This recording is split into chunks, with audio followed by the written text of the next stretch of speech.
Hello, everyone, and welcome to part 2 of 3 of my Conducting Academic Research series. This is going to be the briefest video, and it's going to cover essentially interpretive and critical literature.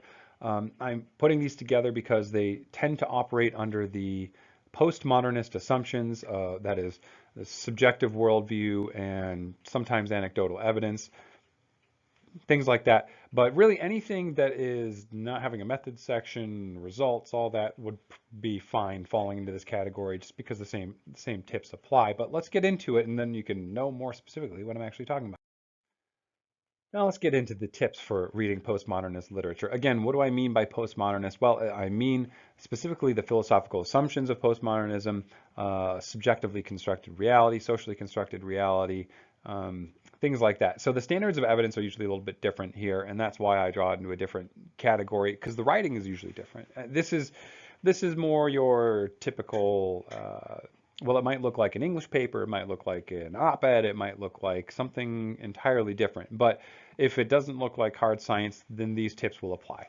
Basically, that's all you need to know about it. So, as I mentioned in the previous video, usually going in order is the best way to do it with these things. But the reason for that is because there's a more narrative structure to these kinds of things. The prose is a little bit more deliberate and linear, or formally logical in the case of critical studies or critical synthesis. Now, it's a deliberately crafted textual artifact that is used to guide a subjective experience and share the conclusions of the author with you. Now, as I also mentioned in the last video, there's no harm in spoiling the ending though, because that can give you a better perspective on the whole thing. It can be confusing to read through some, depending on the kind of paper you're reading, it can be very dense, very confusing, very technical. And so getting a sense from the introduction and or conclusion as to what they're even talking about will help you to put everything else into context as you go through it. So good scholarship will be spoiling the ending up front with their thesis, right?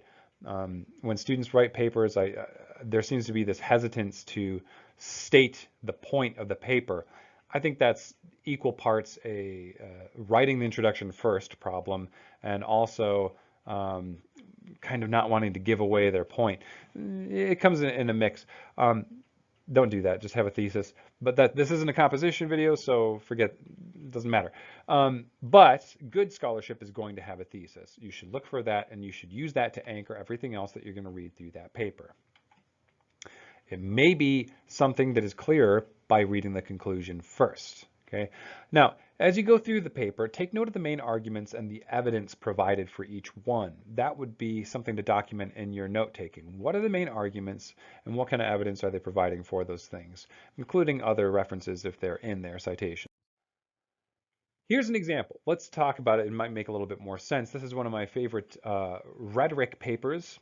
This is called The Ideograph, a link between rhetoric and ideology by Michael Calvin McGee, all the way back in 1980. So again, we can kind of use some of our quick glance protocol and see, wow, this is pretty old, but it's still referenced a lot. And the fact that you can figure out that too by doing your searches, right? You'll see that this is a very frequently referenced article. That usually means it's what we call seminal, which means it is one of the foundational pieces about this topic. Now, in this introduction, you can see the title, you can see kind of the introduction, you can see a couple of things here that I'd like to dig into a little bit deeper. So just zooming in a little bit here, you can see in 1950, Kenneth Burke, apparently following Dewey, Mead, and Lippmann, announced his preference for the notion philosophy of myth to explain the phenomena of public. So they're not always getting to the point right away, right? They're setting up the point. Another thing you can see here is footnotes. That's a telltale sign of a rhetorical study. They usually have footnotes. So when they're mentioning something, you may not know who Kenneth Burke is or what the heck they're talking about here, but you do see this little note here that says that there's a footnote, and you can get more context. That's not unusual at all in these kinds of papers, and that can help you. Don't get distracted by them, though. We still don't know what this paper is about. So what do? Well, we want to start looking at the introduction, conclusion, perhaps, and figure out what they're saying here. We're in the introduction, but the thesis may not come until kind of the end of the introduction. So Here is an example. Towards the end of the introduction here, you can see a statement. I will elaborate on the following commitments and hypotheses. Well, there's a great linguistic signifier of what this paper is about. I almost never read through a paper all the way until I found that kind of language and identified what they're trying to say, because I may not know what they're trying to say right out of the gate, and this can really help me focus my efforts and my energy so I don't get too distracted. But at any rate, here we say, I will elaborate the following commitments and hypotheses. If a mass consciousness exists at all, this is an argument that is common in rhetoric, is whether there's mass consciousness or there's a universal audience, things like that. It must be empirically present. It must be detectable. Itself a thing obvious to those who participate in it, or at least empirically manifested in the language which communicates it. So we should be able to detect it either by participating or identify it from the language. He agrees with Marx that the problem of consciousness is fundamentally practical and normative, that it is concerned essentially with describing and evaluating the legitimacy of public motives.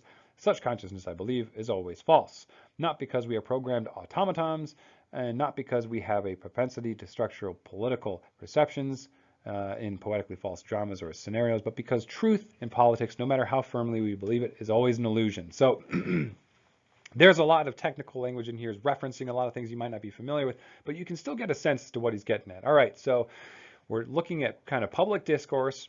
We're looking at the difficulty of a socially constructed world and the language with which we communicate ideology. Maybe this gets us going in the right direction. At least I know a little bit what he's talking about. It's kind of a political consciousness and how it can be false. Well, maybe that's enough.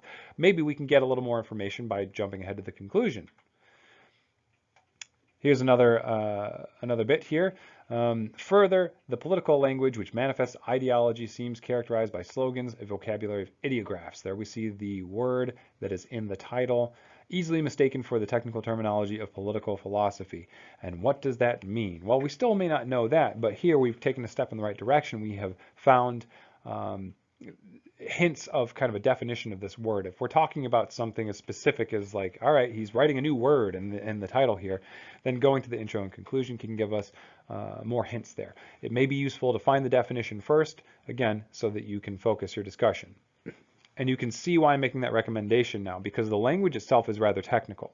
And you may get distracted if you're not familiar with this body of research, just trying to read through it front to back. So I recommend finding these kinds of clues early on so that you can get a better sense as to what the heck the article is about. Now here's coming from the conclusion where he's summarizing what he's talking about. Okay, so this is good too. If I go to the conclusion, I see, oh, here's an interesting sentence. Such terms I have called ideographs. Then I know that this is the general area where I'm going to learn something about what he's talking about, right? So in practice, therefore, ideology is a political language composed of slogan-like terms signifying collective commitment. Interesting. Okay. So he's arguing that ideology itself is a political language. And what makes up that political language? It is slogan-like terms signifying collective commitment. Well, that might sound a little bit familiar to you, even though this is from 1980. We see this playing out all the time, which is kind of an example as to why this is a fairly seminal piece of literature. The ideographs have been, this kind of consideration has been used to discuss political commentary and things along those lines. Identity politics would fall into this category. So anyway, he says, such terms I've called ideographs. A formal definition of ideograph, oh, now we're getting somewhere, love definitions, derived from arguments made throughout this essay, would list the following characteristics. Here is the definition of an ideograph. An ideograph is an ordinary language term found in political discourse. It is high-order abstraction representing collective commitment to a particular but equivocal and ill-defined normative goal.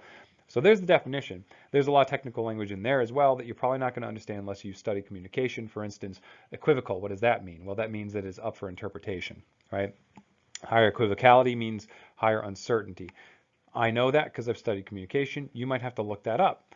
But the point here, he's saying that an ideograph is a term that is highly abstract and it represents collective commitment, not necessarily a concrete definition. It is in fact equivocal, meaning it is up to interpretation, and it is ill-defined. But the purpose it serves is collective commitment.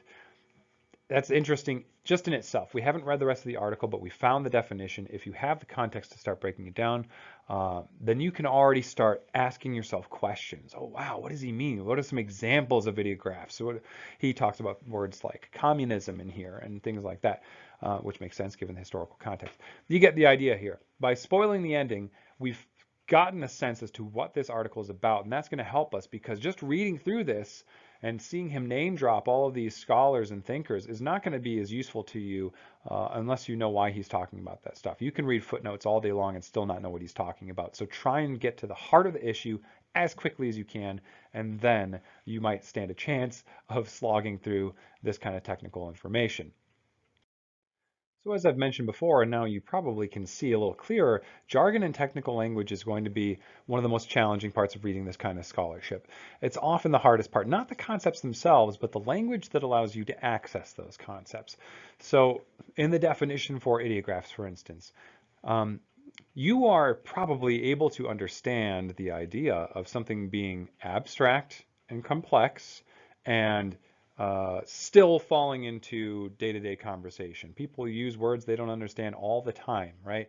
And when we reference something like critical race theory or global warming or communism or feminism or whatever it may be, a lot of these things start to be described as ideographs in that we don't always stop to define them, but we use them in day-to-day conversation. That's something you can understand, but the language allowing you to access that point, that argument, is a little bit opaque. And so you might have to do a little bit more digging. Thankfully, the more of this you do, the better you will get at doing it.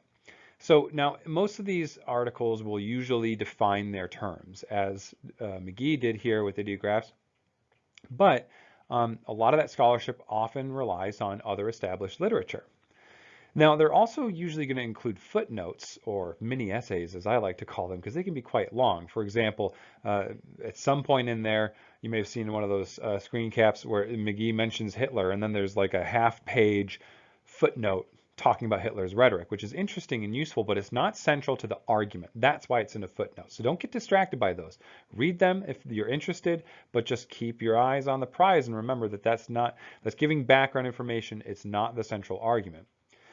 Many of these articles are going to require a bit more background research to fully understand them. So maybe that means you check out a few more of their most frequently cited references. Is something popping up a lot throughout the paper that they're referencing? Well, that would be a good thing for you to go look at next. And then come back to the paper to try and get a sense of things. Maybe you want to go look at the Wikipedia entry and see, wow, this is an interesting idea. Was it built on something else? And start learning about Burke and go down the nexus of rhetorical criticism on Wikipedia if you really want to. But at any rate, hopefully these techniques will help you get a better understanding of what you're looking for in these articles rather than just diving into the deep end and getting lost. And I hope that you found this useful. That's enough for this video. In the next video, we will discuss science, hard science and social science, and how to read anything that's got a method section, results, and all that good stuff. So I'll see you there.